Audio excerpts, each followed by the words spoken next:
thank you all for joining us here today. My name is Kristen Madler. I work in USAID's Global Energy Division, and I manage USAID's Energy Utility Partnership Program. Today's webinar is organized by the US-Asia Gas Partnership, which is a public-private partnership between government and industry representatives to optimize the development of secure, reliable, and economic sources of natural gas across the Indo-Pacific. This partnership is designed to both highlight technical topics for regulators, utilities, policymakers across the region, and to foster business development and networking. Best practice documents, technical standards, safety guidelines, and environmental regulations are shared with partners in emerging LNG importing countries across the Indo-Pacific. South and Southeast Asia will be the biggest LNG demand growth market into 2040, as demand from traditional importers in North Asia and Europe decline. So practical training and strategic advice are targeted at ministries and regulators, aimed to drive more informed policy and decision-making to increase investment.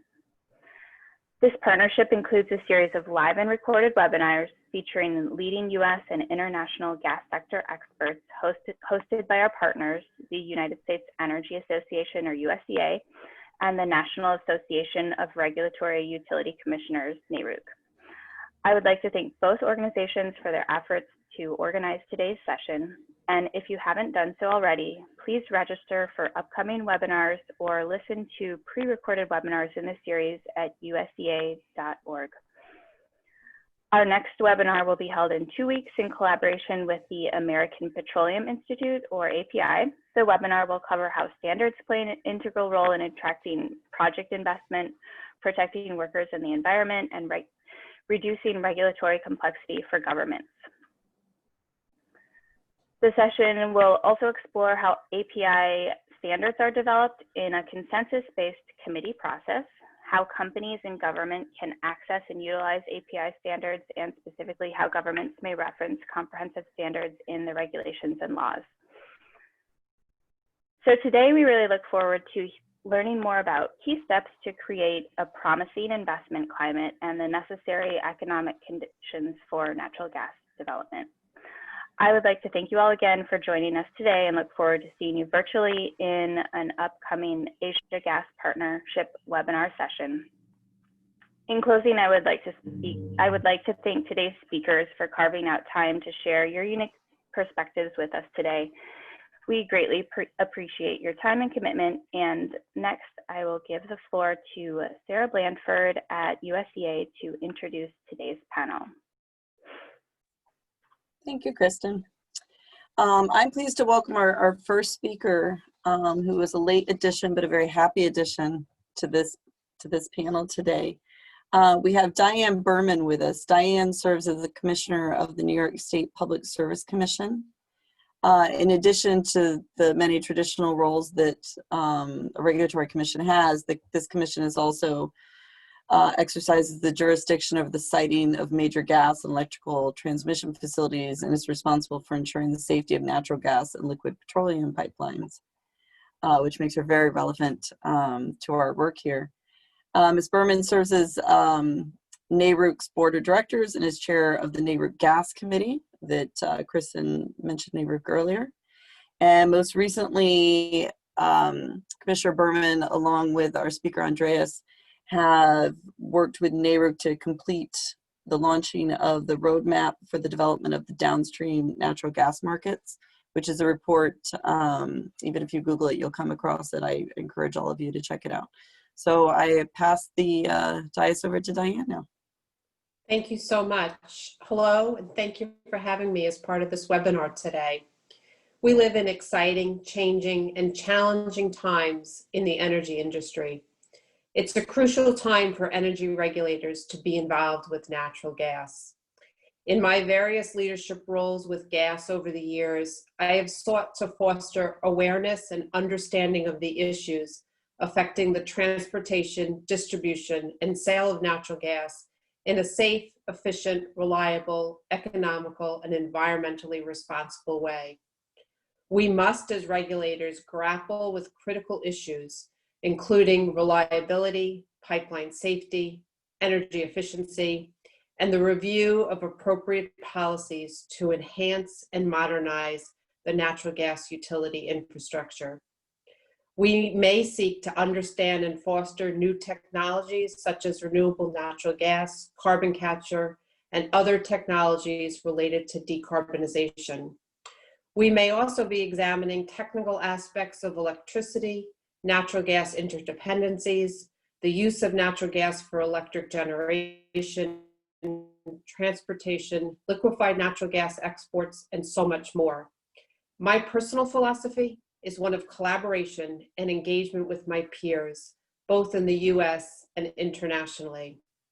I have been participating since I first became a commissioner with NARUC and other entities such as USEA in international educational partnership exchanges around the world. I am personally committed to improving the quality and effectiveness of energy regulation in both the United States and internationally.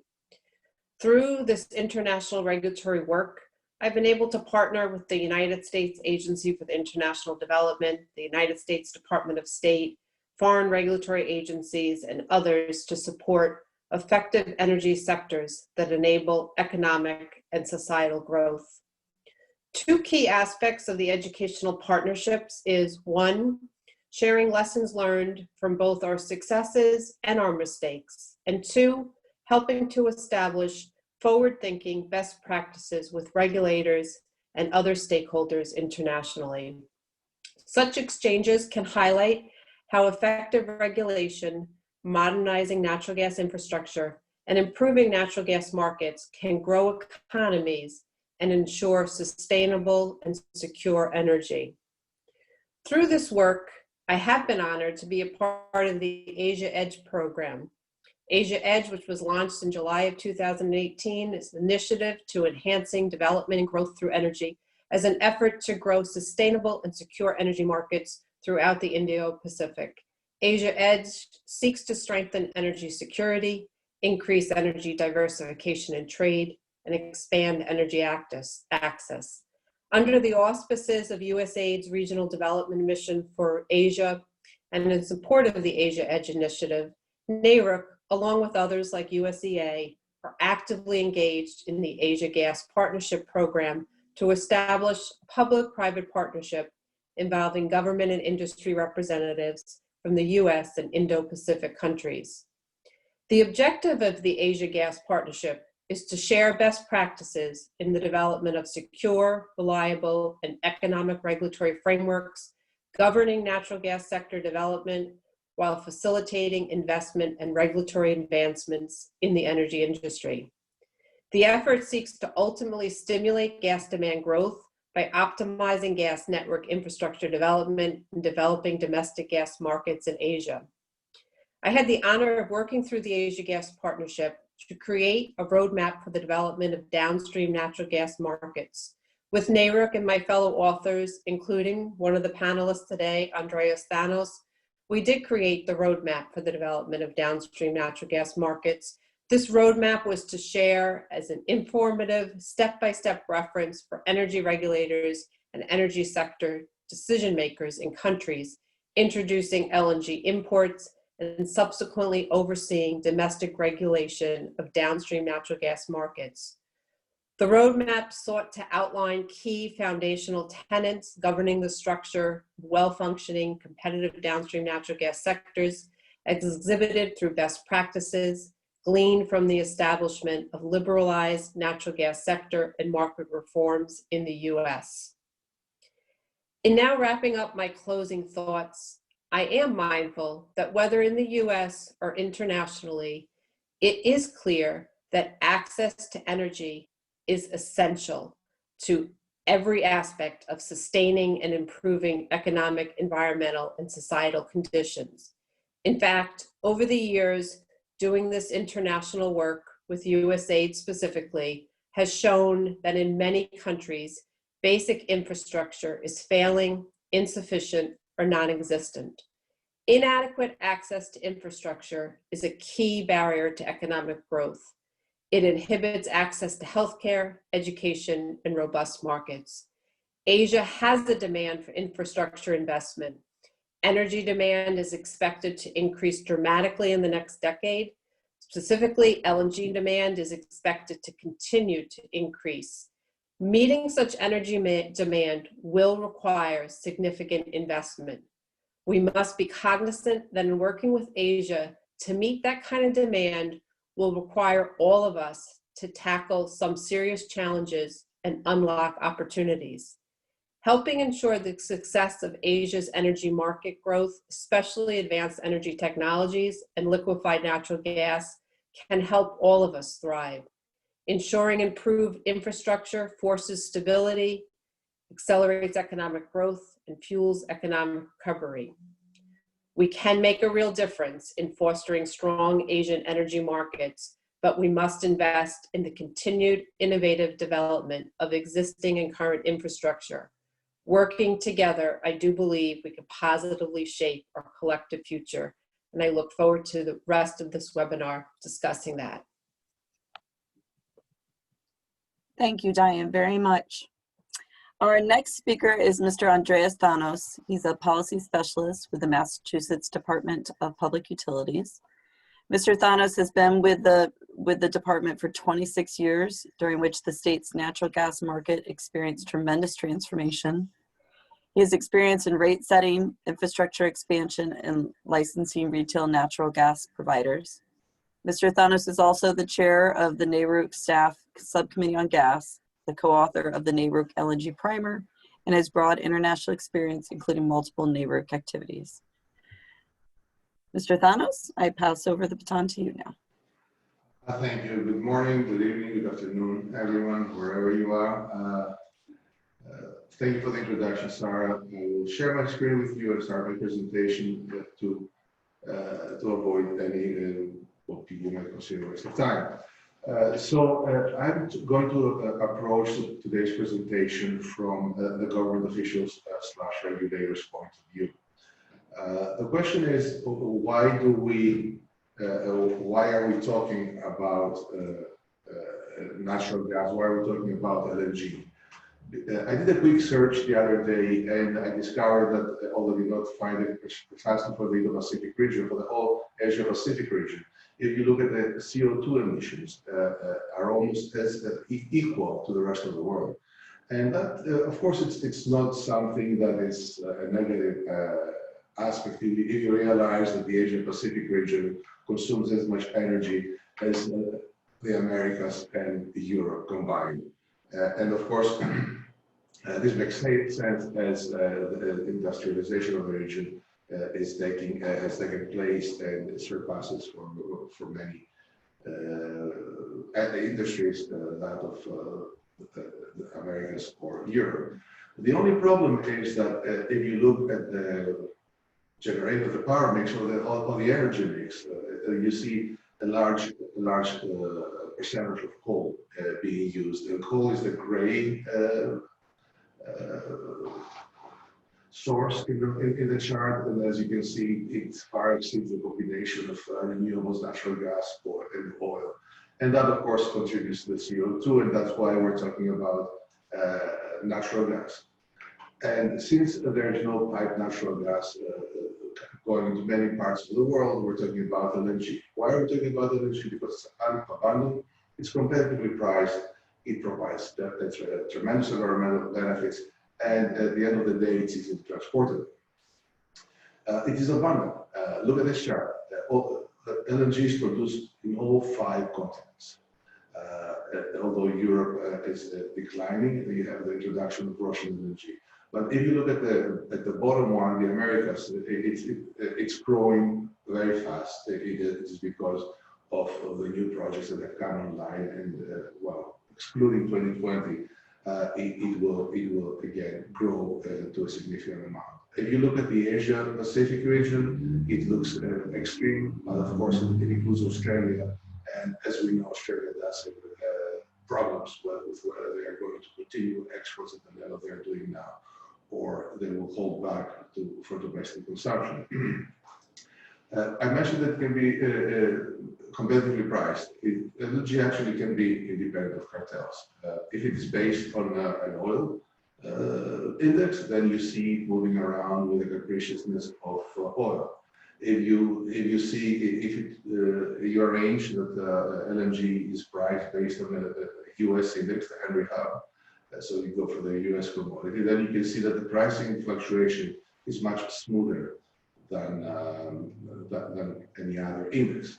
And it's environmentally friendly. Why am I saying that? If you look at the third fuel from the bottom of the screen, you can see that for 1 million British thermal units of energy that's produced, natural gas and LNG only produces 53.07 kilos of CO2, while diesel home heating creates 73.16 kilos of CO2. And of course, we're talking about coal.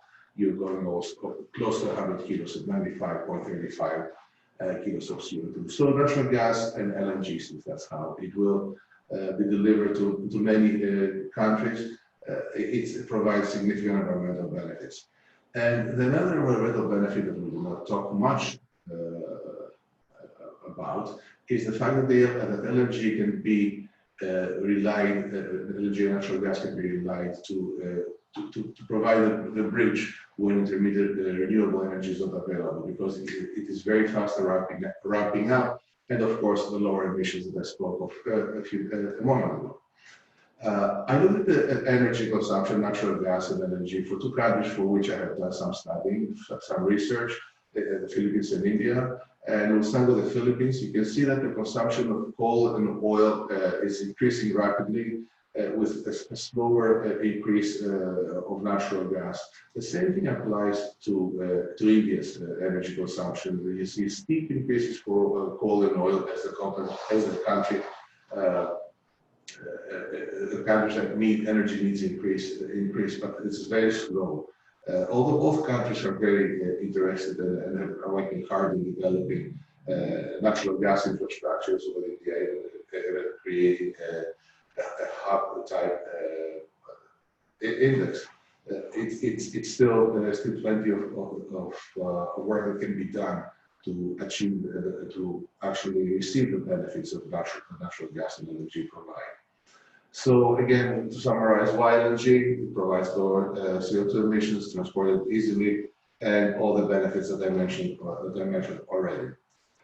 I will not, since I know Charlie Riddle is going to present speak on some of the elements I've listed here. I will skip a few, but obviously the presentation will be available, and I will go into the body of actually what I have prepared to present.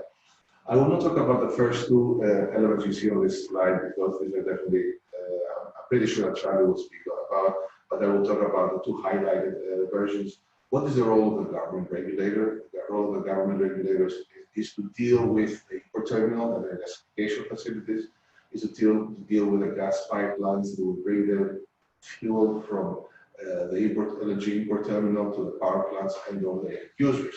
And that's a primary concern. The upstream of that is not our concern as government officials. This is the concern of the market participants.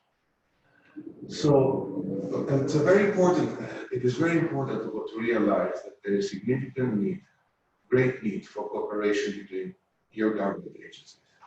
There are many agencies that will be involved, whether it has to do with economic policy, energy policy, construction, safety, and whatnot. We discovered that in the United States, there are three primary government agencies that deal with LNG: the USDOE, FERC, and PHMSA. They started the cooperation, obviously, when LNG was being imported to the country, and this cooperation continues now as LNG is primarily exported. There's only one import facility in the United States, in the state where I'm living. And the cooperation continues today, like I said, and those agencies continue to work to try to improve the streamlining of the process of approvals, reviews, and whatnot. So, as government officials, we need to realize that there are certain impediments that we are creating in the development market. Our domestic laws that can also affect the financing of the projects, on how the infrastructure will be developed. There's a very important topic is the alliances between the countries. You can see now, if you follow the market, Nord Stream 2, Germany, and the United States, how the problem at this point, the United States has pretty much killed the project, which is, it's neither here nor there for me, but the political alliances are very important. And of course, the famous law, the famous Cabotage Laws, which basically restrict trade significantly, and I will talk about it in a moment. The domestic laws, when I talk about domestic laws, I primarily talk about something that is a little strange in the United States, but where I come from, it has been a reality, and it's a reality for many countries, where the government actually pretty much owns the market, the energy market. It's a matter of tax revenue, but it can be adjusted. Those laws can be adjusted to welcome a competitive market while maintaining a certain level of revenue. And the domestic laws there are domestic laws that also hinder the process of infrastructure development. So the government officials will make to facilitate, to alter those laws to facilitate the process of the infrastructure development. So we have to develop laws that encourage the development of the infrastructure, whether it is about the construction of the facilities, the environmental concerns, whether a pipe goes under, over, parallel to a bridge or under a stream, through a forest, protected lands, and how to regulate the transmission and the local distribution systems for the safety of the consumers and the economic efficiency. Once we adjust those laws to foster the development, then we create a privately and obviously regulated market, because there will be natural monopolies for the most part, that will encourage investment. Well, this investment will bring competition, because there will be a lot of participants who will want to benefit financially from this process. And this competition will bring efficient pricing for the consumers.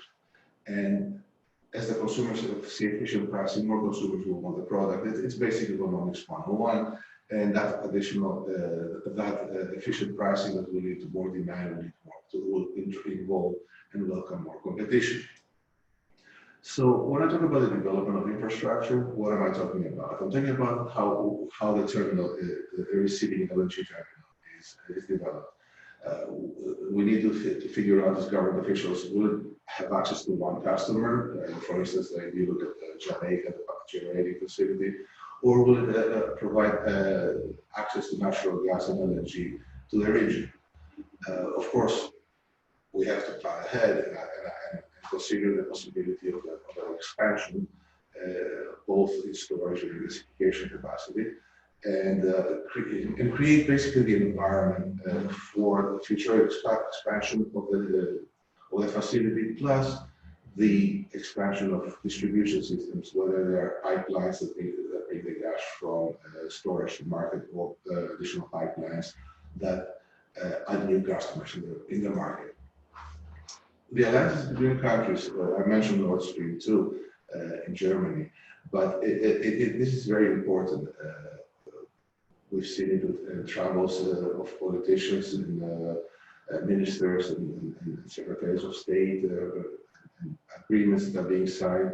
We're talking about political alliances, we're talking about trade disputes, we're talking about the needs of the producing nations. I mentioned Australia earlier, and it's a serious concern. We do not have this therefore in the United States, but in Australia there's always and continues to be the concern about whether or actually how much gas that energy that's produced will be allowed to be exported. Unfortunately, that's the reality for them. Cabotage laws. They are very strange. Pretty much every country has some sort of cabotage laws. We do have them in the United States, and what was it? 2 years ago, although we're a producing country, we had to buy liquefied natural gas from another country to meet the demands of the northeastern region of the United States. It's neither here nor there. Ideally, you remove them to allow to facilitate the transfer of fuel, especially in countries that have several facilities. Thinking of Greece, I'm thinking the Philippines, I'm thinking of India. Many countries have cabotage laws, and many countries could benefit by some sort of adjustment of the cabotage laws. So what can the government do? The government can definitely decide to remove the dirty fuels from the energy mix. Yes, coal is cheap, oil a little cheap, but at the end of the day, it's not that cheap, at least oil. The government should decide to encourage the development of the privately held energy market. I find it very important. It's very important because I work for the government, but at the end of the day, when government gets involved, things get a little messed up, whether we like to admit it or not.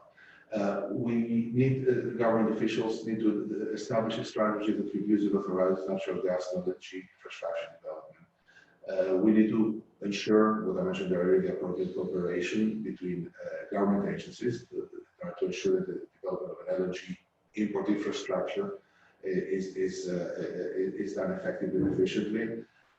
We need to help remove any and all unnecessary barriers and impediments, tariffs that make no sense, but they're basically there to provide additional revenue for the country. I'm not talking about that region. I was born and raised in Greece and the US citizen, but the government back in the day was using energy imports as a great way of making additional income. So those kinds of barriers need to be removed. And we need to facilitate the development of a regulatory regime that minimizes regulatory costs while make sure that consumers receive this cost-efficient and environmentally friendly delivery of natural gas and energy. In closing, I would like to offer a recommendation that is that we are all here, the panelists and speakers, to help you. The United States as a whole, we have, including the 50 states, we have over 100 years of infrastructure regulatory experience in the development of the natural gas infrastructure and markets. So we are here. Through trial and error, success and failure, we reached a point of being both a significant producer and a consumer of natural gas. We do have the expertise. Government agencies like FERC and PHMSA at the federal level, state regulatory agencies, USDA, USAID, we all are here. We have the knowledge, we have the expertise. And I'm very sure that we can provide valuable advice on matters related to policy, infrastructure development, and rate making, among others. And now we'll pass the baton back to the next presenter. Thank you very much for your time. Thank you, Andreas. That was an excellent start. Very informative. Our next presenter is Charlie Riedel. He's Vice President for NGSA and Executive Director for the Center of LNG. The center focuses on effectively advocating on behalf of the LNG industry. As Executive Director, Charlie works with the CLNG member companies, regulators, legislators, and other key stakeholders to provide credible and educational information about the economic and environmental benefits of LNG. Charlie has testified in both chambers of Congress on the importance and benefits of LNG exports. Prior to joining the center, Charlie worked at the America's Natural Gas Alliance and at a major exploration and production company in various roles focused on natural gas market development and government relations. Charlie's experience in the natural gas industry includes regulatory, upstream production, downstream, and pipeline development projects, as well as natural gas as a transportation fuel. We're very happy to have Charlie joining us today, and I pass the floor over to him. Thank you, Charlie. Thanks, Sarah. I appreciate it. Great to be a part of this. I'm going to turn my screen on here and share some of my slides. I'm going to try to keep my remarks somewhat brief here this morning, just to make sure that we can have plenty of time for, let me make sure here why I'm having a bit of a challenge sharing my screen. Let me do this and try something else. I'm going to try to keep my remarks somewhat brief here, just to make sure that we can have plenty of time for discussion later on in the in the afternoon or in the discussion here today, I am having a bit of a problem sharing my screen here. So I'm not sure how to do this, but I'm going to, Sarah, I don't know if I can just make these slides available after the fact, but I'm not sure that it's going to let me for whatever reason. Alternatively, if you'd like to, could you quickly email them to us? Because Jake could do the sharing for you while you present. Sure, I could definitely do that quickly. While I'm doing that, why don't I just talk a little bit about the Center for LNG, and then I'll jump into the slide presentation. But the Center for LNG, for those not familiar with who CLNG is, as you'll commonly hear it referred to. Yeah, it's definitely not going to let me do it. So the Center for LNG is a trade association that's based in Washington, D.C., and we represent LNG exporters in the U.S. Who are sending LNG out to around the world. We represent 13 companies.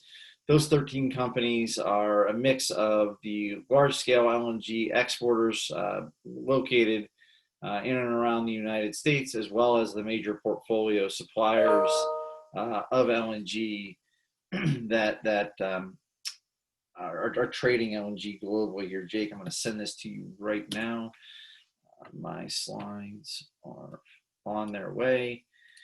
So I'm going to talk a little bit this morning, for folks here in the U.S. I'm going to talk a little bit about what's happening what in Asia, and in particular Southeast Asia, some of the developments that we're seeing, really the task associated with trying to create some of the investment climates to further the adoption of LNG, not just from the US, but obviously globally. And we have quite a bit of LNG happening around the world, development. And so, when we start to look at the opportunity available, Southeast Asia is one that is emerging rapidly and also has been for some time engaged in the trade of LNG. And so there are some great examples that I'll talk to, and then I will also try to talk a little bit about some of the slides that are some of the challenges that we know exist. All right, looks like Jake's got my slides, which is great. So we've managed to avert that crisis here. If we want to go ahead and advance that, Jake, I'll talk a little bit about who, as I mentioned, who the Center for LNG is. It's important, though, to understand some of these companies here, I'm sure, are familiar with folks who are joining today on the session.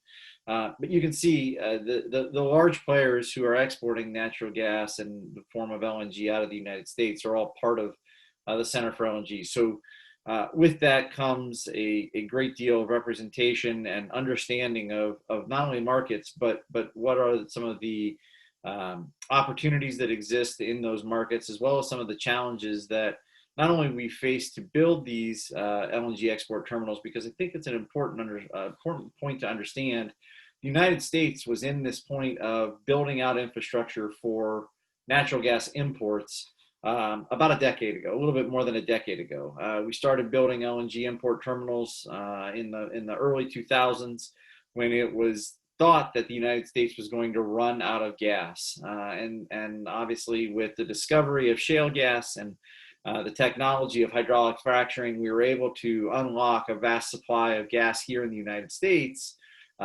But these terminals that were originally built and designed, and the reason that the Center for LNG exists, was because we were thinking about building LNG terminals to import gas. So not unlike Southeast Asia that is looking at the build out of LNG infrastructure for imports, the United States has gone through that exercise and been through those steps.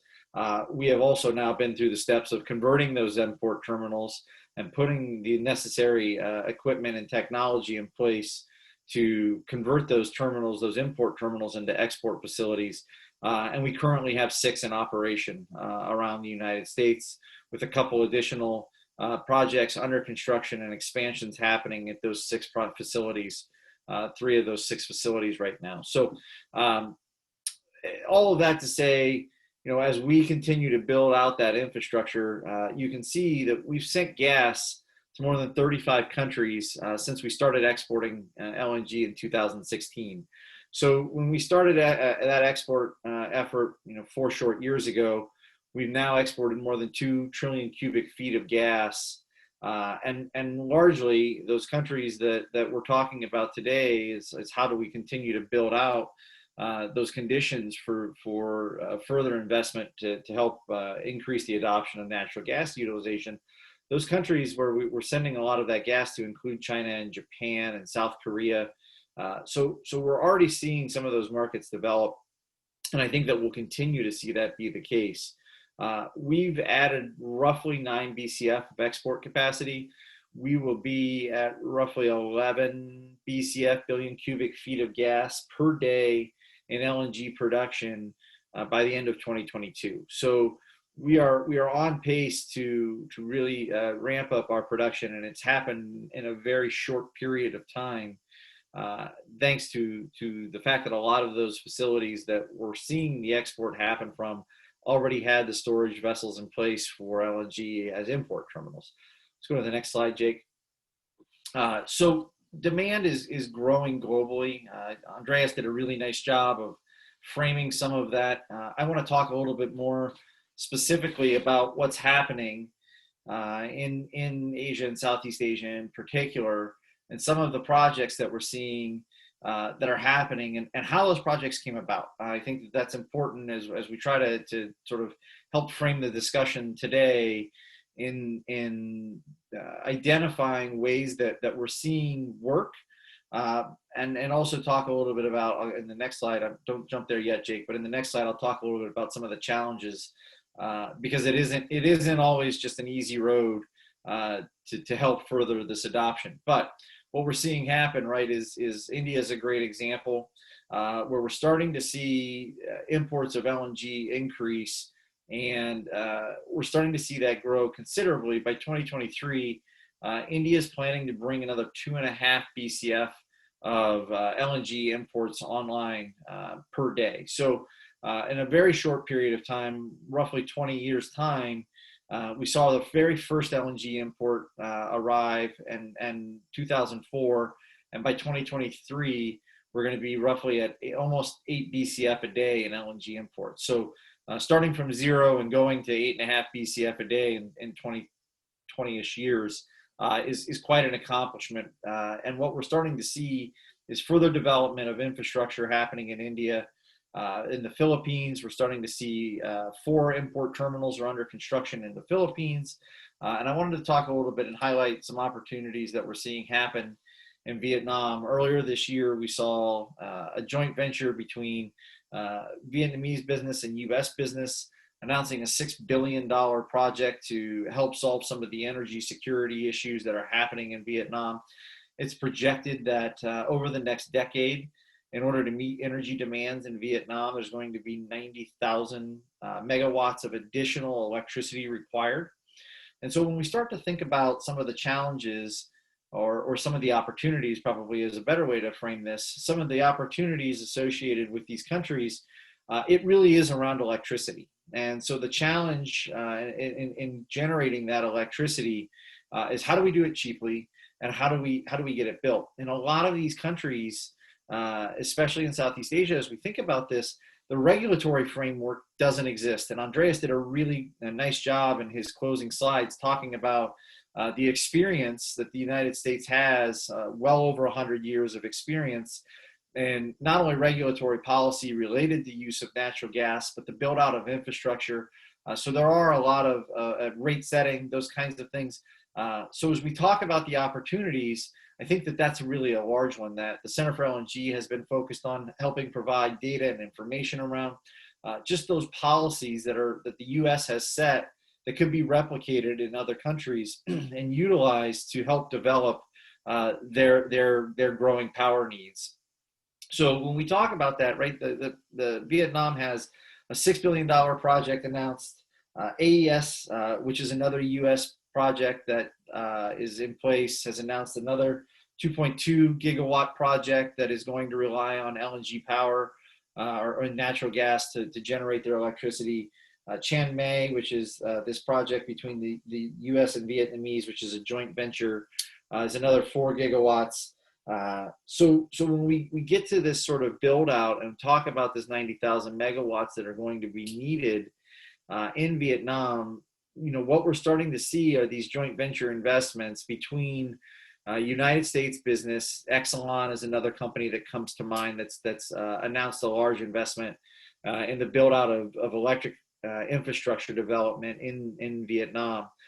So it's really a strong example of what's happening. And going back to India for just a second, they've announced through a partnership between the U.S. Department of Energy, USEA, the task force that's been working on this. They've made some large announcements about the growing investment in their midstream capacity, which is the pipelines that take away from the LNG import terminals and deliver it to large city centers around India. So that continued development of the pipeline in those countries are going to be critical for the further adoption of LNG and natural gas. So when we look at this market, the Center for LNG and our members are obviously very interested in doing all that we can to continue to support those initiatives and those efforts, just because it looks to be and continues to be projected as the largest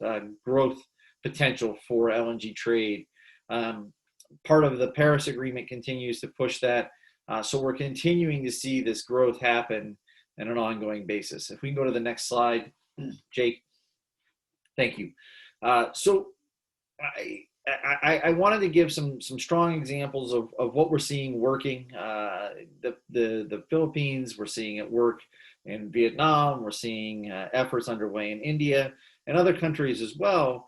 But it's also important to talk about some of the challenges that we're facing. We're seeing creative solutions to some of these challenges, but we're also seeing large lending institutions and fossil fuels under continued threat from large global lending institutions. So announcements from the World Bank, announcements from BlackRock, World Bank late last year, BlackRock earlier this year, the increased scrutiny that is associated with fossil fuel infrastructure development. And one of the things that I think needs to be addressed, and that I'm happy to delve into further as part of the discussion or the question and answer if it so arises, but one of the areas that we're spending time thinking about and trying to work on is this question around stranded assets. If these developments of natural gas infrastructure are somehow viewed as stranded assets, and the life cycle of these projects are 15 to 20, maybe 30 years,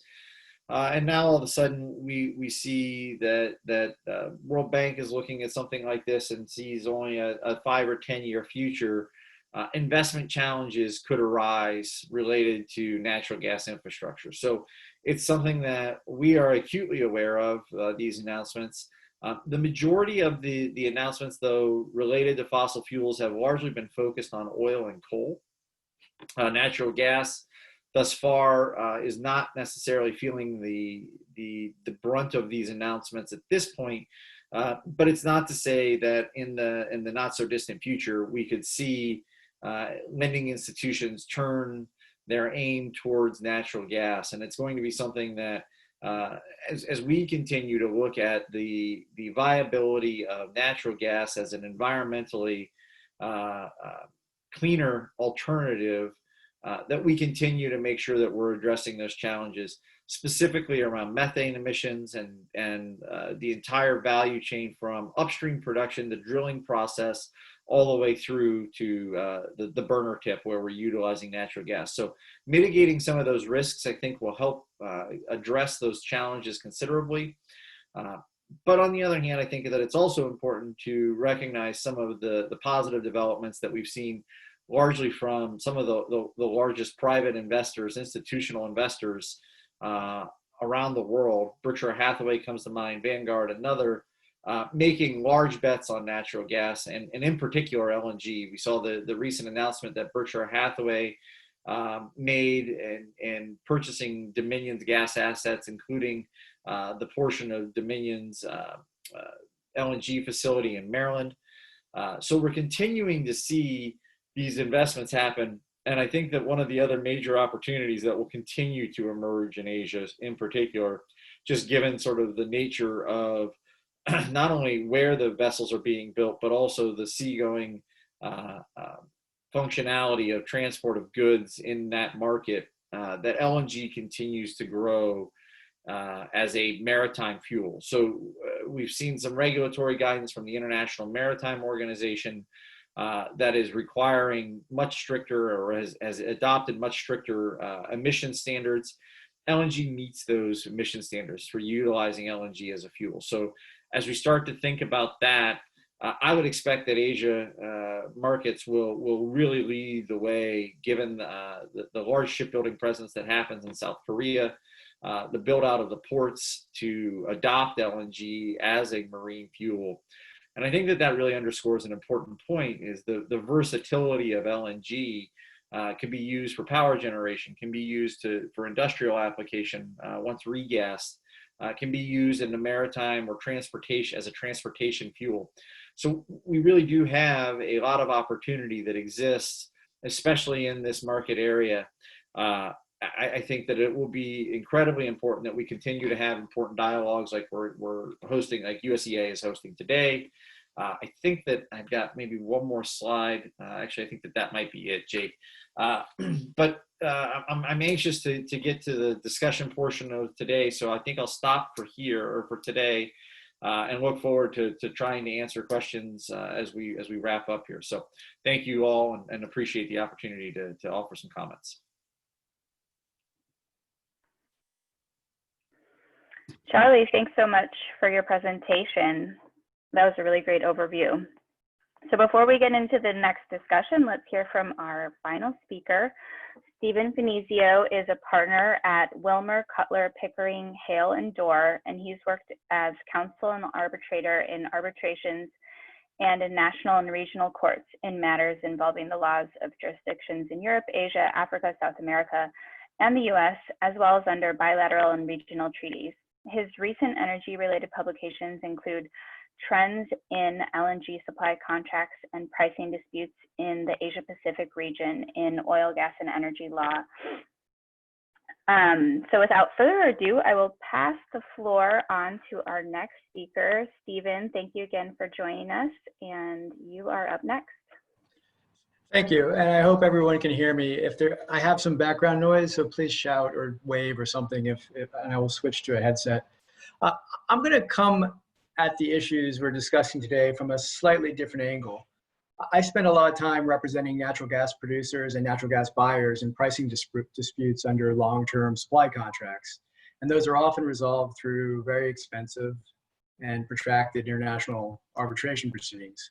I'm not going to bore you with the details of how pricing disputes work under long-term gas supply contracts. I promise I'm happy to talk about that for a long time, but I will avoid it. I'm going to apologize. I just had a big glitch and I've lost all my notes. Give me 1 second to fix that. Apologies.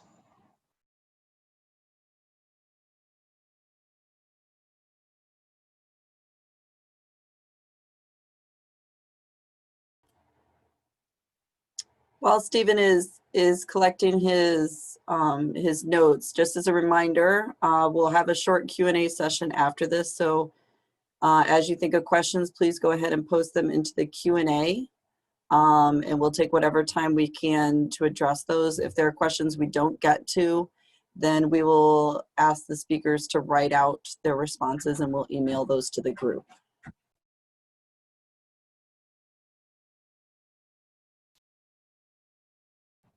And I apologize, I just have to restart my laptop. It just suddenly started making what looked like fireworks on the screen. And while I take a second, you'll enjoy my talk better if I actually use my notes rather than wing it. So Stephen, we'll lose your connection for a little bit then, right? I know I've got a separate, I'm gonna stay online.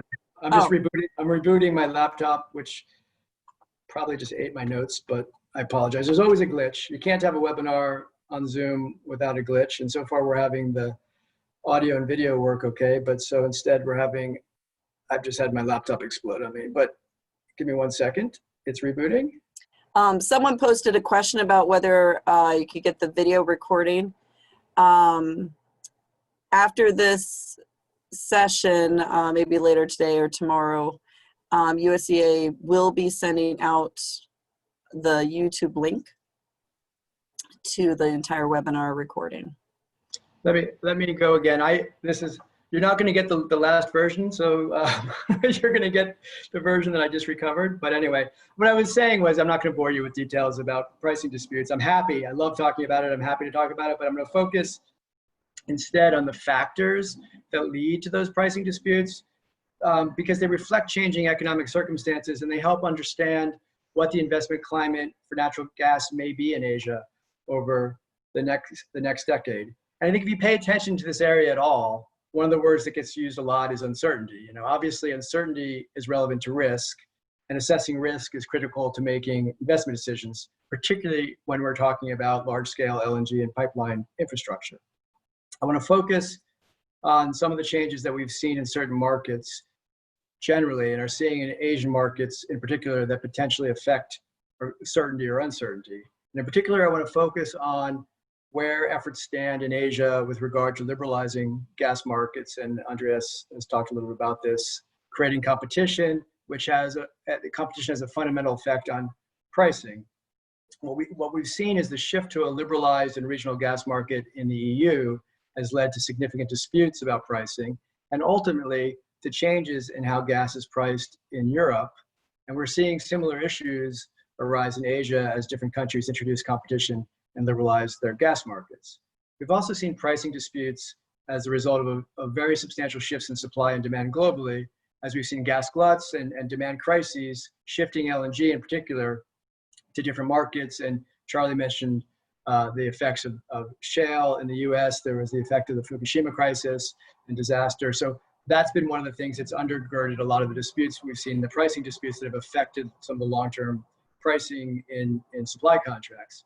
Pricing issues are complicated by the fact that in many parts of the world, and in particular in Asia, there are no or very limited market prices available for gas. And it's therefore still generally, gas is still generally priced to crude oil. And I want to talk a little bit about developments in that regard. I want to start with some brief background, and I apologize if some of this seems simple, but I hopefully will get to a point. There are obviously different ways to supply natural gas to a market from local production and then through different forms of import by pipeline and as LNG. And obviously both pipeline and LNG require significant investment at both ends, and with pipeline in between, and as Charlie was talking about shipbuilding, there are other aspects that require significant investment. Gas also obviously must then be delivered through a pipeline network in the market and stored to reflect variable demand. So because of those costs, gas supply has historically been through long-term sale and purchase agreements. And those long-term contracts have been seen as valuable to the producers in order to secure the capital necessary to make large-scale investments to fund production, liquefaction, and related infrastructure or pipelines. And those long-term contracts have historically also been seen as valuable to buyers to obtain security of supply. And this is a very crude generalization, but they're often said to put the price risk on the seller and the volume risk on the buyer because they are usually take or pay contracts, which require the buyer to take significant volumes regardless of whether it can sell it. Now, historically, most buyers in Asia have been national and regional gas companies and electricity utilities that burn gas to generate electricity. And those entities have usually had monopolies over the import and then the supply of gas in their respective markets, and therefore relatively low volume risk, and they could pass any price risk downstream to consumers. And as I think everyone knows, that's changing, which is both an important investment consideration and a source of uncertainty.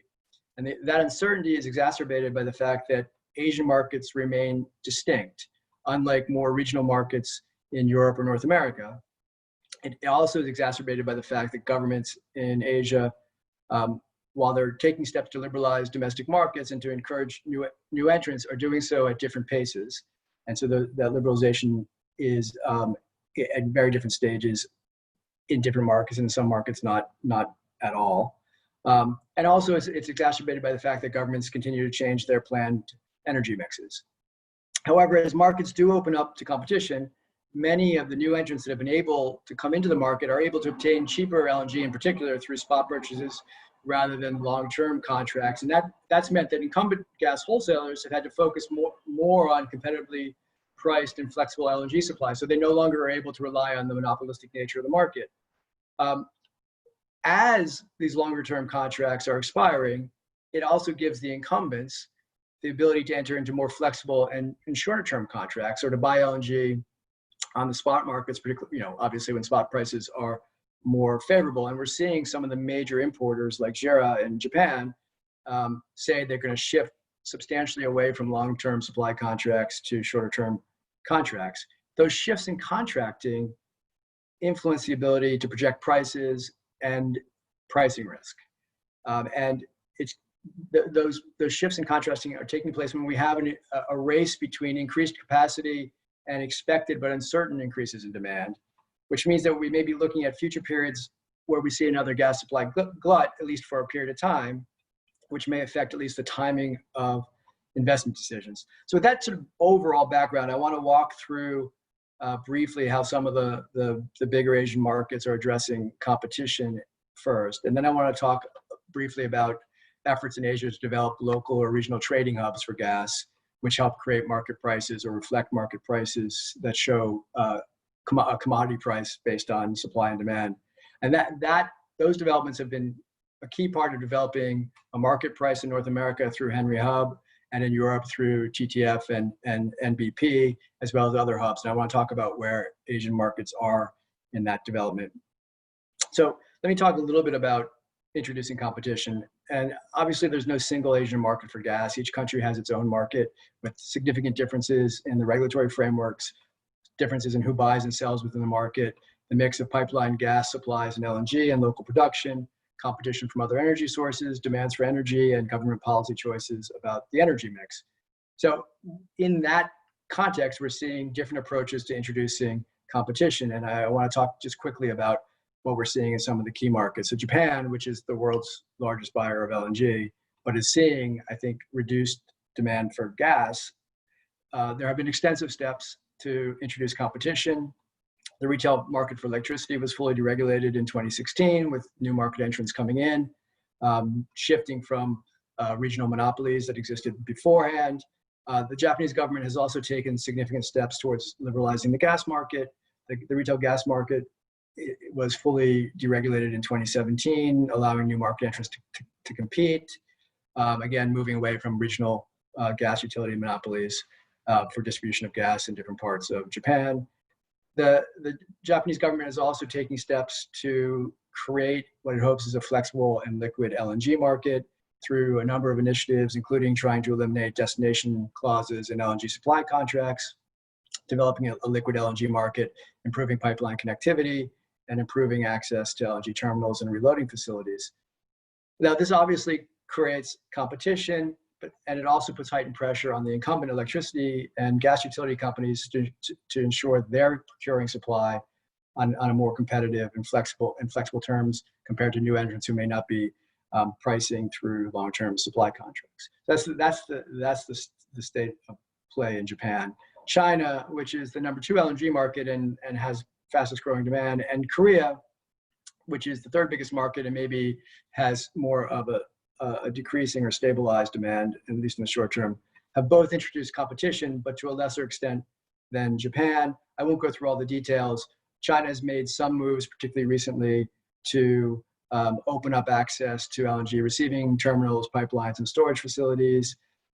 It has also taken steps to create more access to infrastructure to third parties and to improve market competition by unbundling production, transportation, and sales. So we're seeing steps there, but it's not a liberalized market yet. In Korea, the government has been taking steps also to open up the market to more more importers and more resellers. But a lot of that is projected for the future. At the moment, there's only a limited number of importers beyond KOGAS into the market. India has announced plans for a gas-based economy. It's taken certain steps to unbundle the transmission and marketing of natural gas. GAIL, the largest gas distributor, is still in the process of splitting its transmission and marketing businesses. So there's steps being taking place there. But India's ability to reach those goals will be affected by infrastructure constraints, especially in terms of domestic pipelines to move LNG from import facilities inland, and the challenge that coal remains a very abundant and inexpensive alternative. I won't go through all the other markets. Singapore has taken, I think, maybe as the most, along with Japan, the most steps in terms of liberalization, although it's a smaller market at the moment.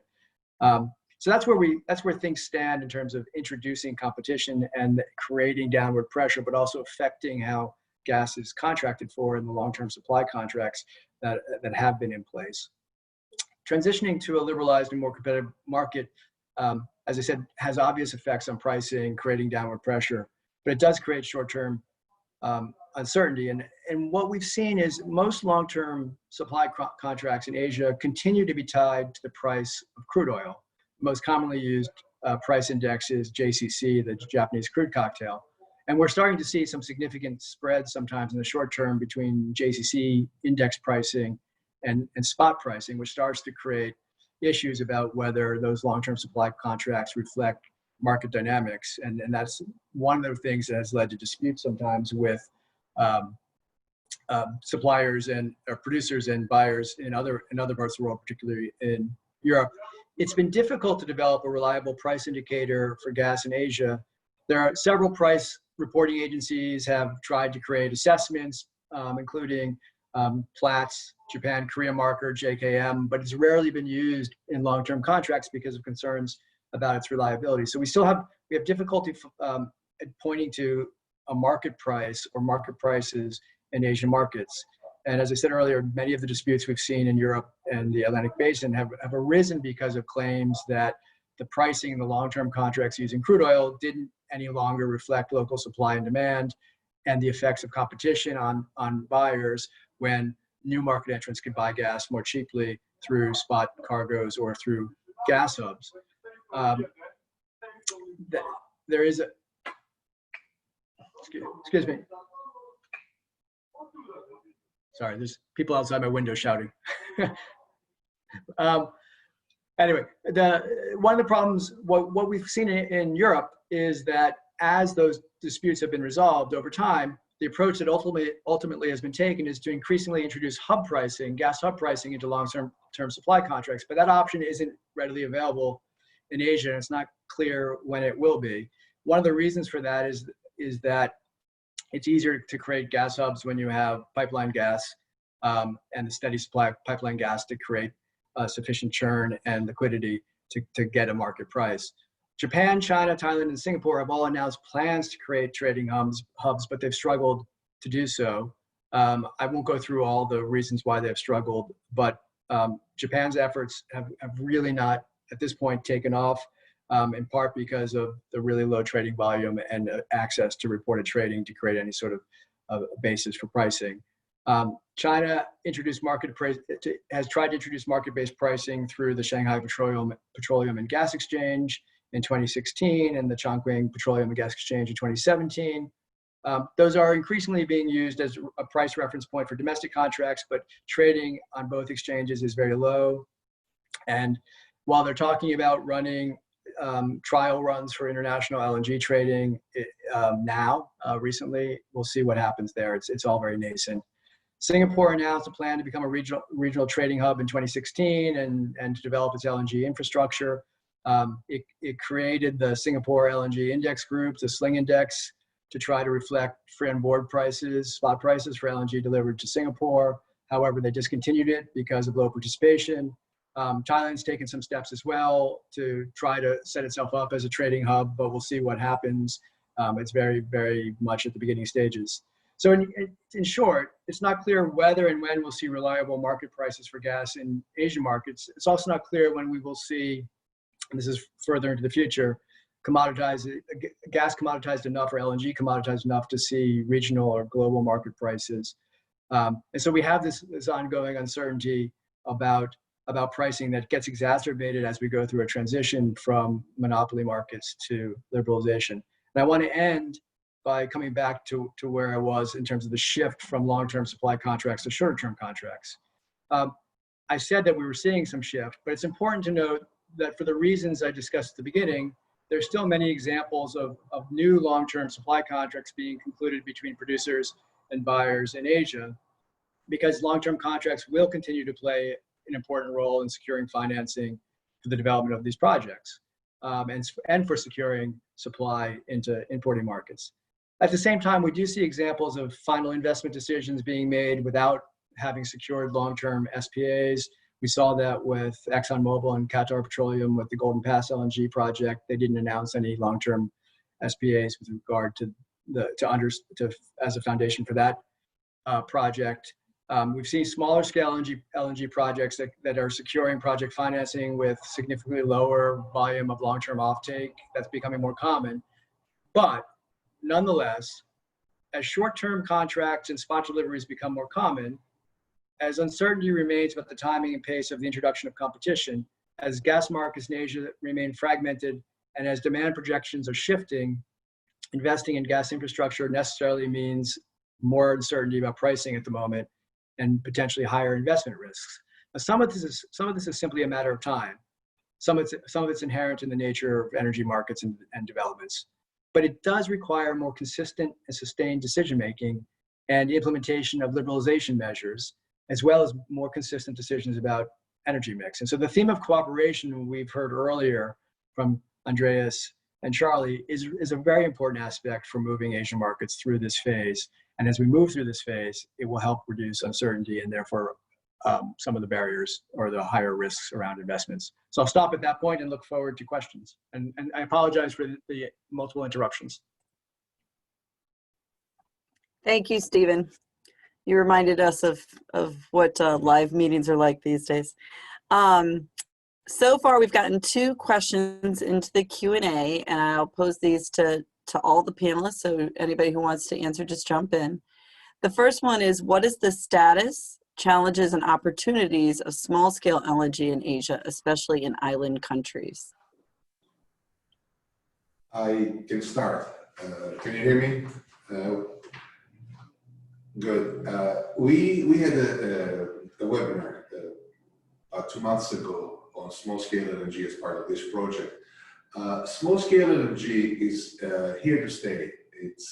I spoke of Cabotage Laws earlier, and what these laws have done are giving a great opportunity for small-scale LNG developers to use their technologies to provide the fuel to, let's take the Philippines, for instance, with thousands of islands. If you want to have 2 or 3 generating facilities of smaller scale, obviously, and you want to bring fuel to those facilities, you do not necessarily need to bring a big LNG tanker. What happens is there's a transfer of the fuel offshore to smaller tankers that can bring it to the smaller harbors. But then again, straight Cabotage Laws really encourage the development and are encouraging use for the survival of small-scale LNG. The beauty of small-scale LNG is that it can be scaled upwards, whether it's a facility on the ground. I'm trying to remember the name of the Argentinian company that provides scalable storage facilities. Okay, it doesn't matter. But the prospects for small scale LNG are good. That's my summary on that. Thank you. Thank you, Andreas. Stephen or Charlie, would you like to add to that? Sure. So what I would say, and one of the things that's important to think about as well, not only with small scale LNG that we're seeing emerge, especially as we think about it for island countries, but the other technology that I think we'll continue to see expand is around floating storage and regasification units. This opportunity is really a great one, because what we're starting to see happen is the ability to build those, and basically they look like a large tanker ship. And they're easy to move into a port or near a port area and provide the sort of as Andreas was touching upon, sort of the right size kind of solution for smaller demand markets. So I would expect that the floating storage and regasification, along with small scale liquefaction facilities, will continue to play an integral role in the build out, especially around some of the island countries. Yeah, I agree with that, and I particularly about the FSRUs. We're also seeing some targeted efforts made by some of the island countries to develop a better ability to reload gas, LNG, and to be able to distribute it in a smaller scale. And that sort of technological facility ability and planning for it, I think, will help expand small scale LNG. Thank you. The next question, what are major roadblocks you're seeing in Vietnam LNG market and challenges U.S. LNG are facing in Vietnam? Financing is always the big one. How are we going to get the projects paid for and financed will continue to be sort of the $1 million or quite frankly the $1 billion question on how we are going to continue to see the build out. I think, over the last year and a half, the announcements have been numerous related to build out, right? So we've seen announcements by KOGAS, and I want to say it's ECV is the joint venture there. But the challenges will remain around financing those projects. And then the other sort of major challenge that I touched upon in my remarks will continue to be the regulatory environment and making sure that we have a regulatory environment that's in place that allows for not only the LNG terminal we built, but then how do you connect that LNG terminal to combined cycle plant? That kind of challenge has to have that kind of regulatory framework needs to be put into place to even allow that to happen. And so, in tandem with the development and the actual construction, there also has to be a regulatory framework that needs to be developed to address the ongoing operation, the inspection periods. How do you do this safely is essentially the question that has to be developed from a regulatory standpoint from the federal or from the government. Stephen or Andreas, would you like to add to that at all? No pressure. I think that Charlie is absolutely correct. Financing is always the biggest problem in any infrastructure project. And as I mentioned earlier, one of the primary interests, primary, I guess, goals or objectives is to create an independent market. And banks will be fairly reluctant to finance projects that are not backed by or not developed by independent developers. They have experiences with projects in South America that were nationalized, and I doubt that they will go and pour money in projects that do not provide guarantees. There is the cooperation between Vietnam and the United States is fantastic. Vietnam is clearly taking the right steps in developing the infrastructure. There's interest for the obvious reasons, whether it's climate independence and the two primary ones. So there shouldn't be more barriers, I guess. So once the situation appears to the investors that there is a positive climate, if you will, a friendly climate towards the development of facility infrastructure, then possibly even the financing could go away. Issue could go away. Thank you, Andreas. Stephen, did you want to add anything to that, or okay? Okay. No, thanks. The next question is a very technical one. what is the draft required for a 30,000 ton LNG ship? Feel free to say, hey, we'll get back to you on this. But if you happen to be able to do that math, please let us know. Sarah, it broke up there. I'm sorry, I missed the question.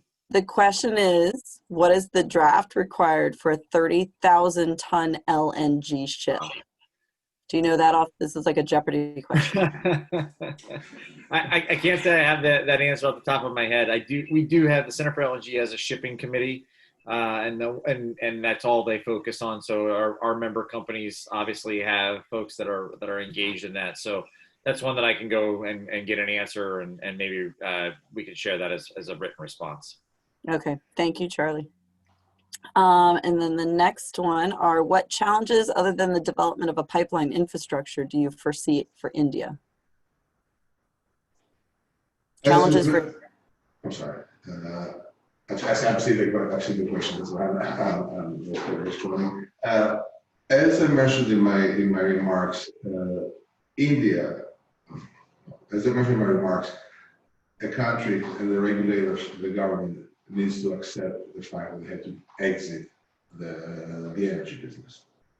And any country, whether it's India, it's Greece, it's any country around the world, where the government has its hands in the energy sector, where the government has through some sort of company that's a combination with private government owned, has its hands in the market, there will always be a problem because the interests of government in being a business owner are different than the interests of a private citizen who is a business owner. I believe that the barriers would involve that difference of interest, and unless the government decides to completely exit that function, there will always be concerns as to who has the final say on any decision, whether it's infrastructure development, expansion, how imports are done, prices, and everything else. That's about it for me. Charlie or Stephen, anything to add to that one? I'm happy. I mean, I said this earlier, and sort of echoing Andreas, without repeating, I do think it's not just the points that Andreas made, it's also just ongoing steps to unbundle the various parts of the market, unbundling the transmission and marketing functions, making sure that actually that goes forward properly. And part of that is to allow more private entrance into the market. And then I think it's a struggle that we're going to see in lots of markets, and we haven't, I think, said the word, but in a COVID-19 world where we're facing economic challenges, when you do have abundant coal available as an alternative, it's that commitment from the government to think longer term and to shift the energy mix and to speak and be determined to stick with that plan.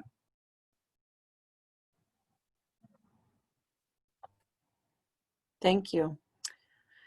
Okay, that we did receive one more question, but it's from the same individual regarding the LNG ship, and I know it's going to require some research. So to that individual, we will, Charlie will do some research and we'll get back to you with a response that we'll share with the entire group.